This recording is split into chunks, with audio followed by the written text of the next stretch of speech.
I'm just gonna try to give you a few things. Well, the things that the fact checkers do that mislead people.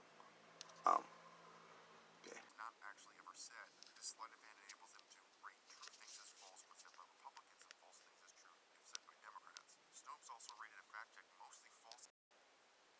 Um,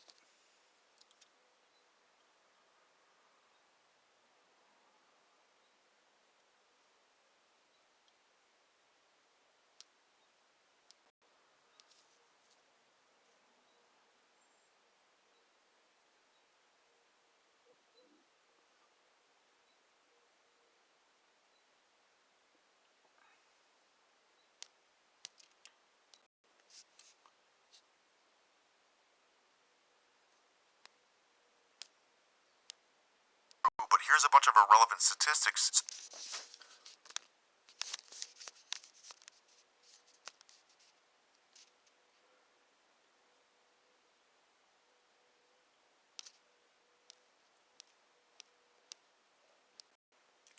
okay, I'm just gonna skip to a few of these things that the fact checkers do.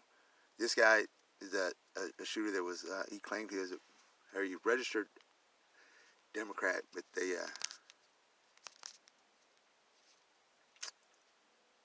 let me just turn it up. I can't explain it right. Mateen registered Democrat in 2006, so it's not a rumor. However, Snopes writes, being a member of any particular political party involves expressing an ongoing allegiance to that party and its principles. There's no evidence that Mateen materially supported any particular political party, nor do we know how he voted or whether he voted at all. Sure, he registered Democrat, but voter registration is an imperfect indicator that governs nothing more than which party's primary a citizen is eligible to vote. People also register under particular party affiliations for a variety of reasons. A new voter hurriedly completing a registration form may have just chosen a random political affiliation when he initially registered to get the process over with. So that's like saying it's impossible to know whether or not Mateen was a male because he could have transitioned to...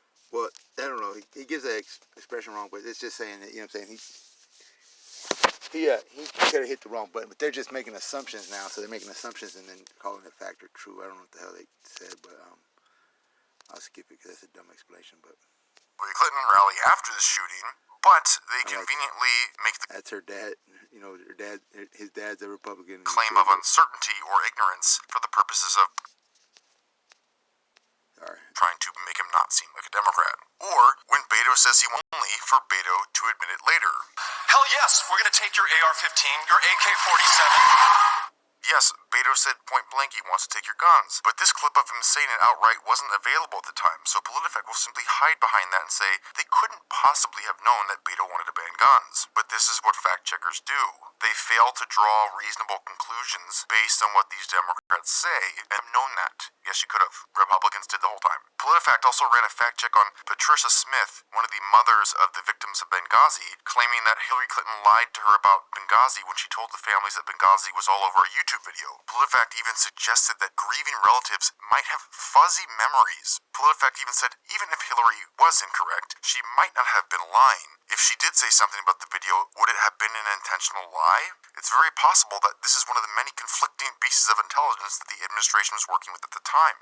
PolitiFact also gave Hillary Clinton's claim that she never received nor sent any material that was marked classified a half-true rating, then quietly edited it when it was clear that they had embarrassed themselves. After James Comey issued a statement refuting Clinton's claims and exposing her outright falsehoods regarding the email scandal, PolitiFact published an update laying out Comey's evidence and explaining how it undermines Clinton's claims. Despite this, the PolitiFact author says there will be no changes and affirms the original half-true rating. The next day, PolitiFact published an entirely new fact check on the same claim, this time rating it false. They did this by pleading ignorance, saying they didn't have sufficient evidence at the time they published the post, and pretending as if before Comey issued that statement that Clinton knowingly sent or received classified information, even though that information was all public before Comey's announcement. The article screen capped here goes into great detail showing how PolitiFact not only had plenty of information to make an honest fact check on this case, they went even further by editing the original post without issuing an update that they had made changes, which is a grossly deceitful tactic contrary to all journalistic standards. Another tactic that fact checkers use to mislead people is simply by straw-manning them. They start an article with a specific statement and then debunk something that was not actually ever said. This sleight of hand enables them to rate true things as false when said by Republicans and false things as true if true to its followers, so it makes sense why people don't want it in their town. It's building the mosque, mostly because of the abundance of from criticizing Islam.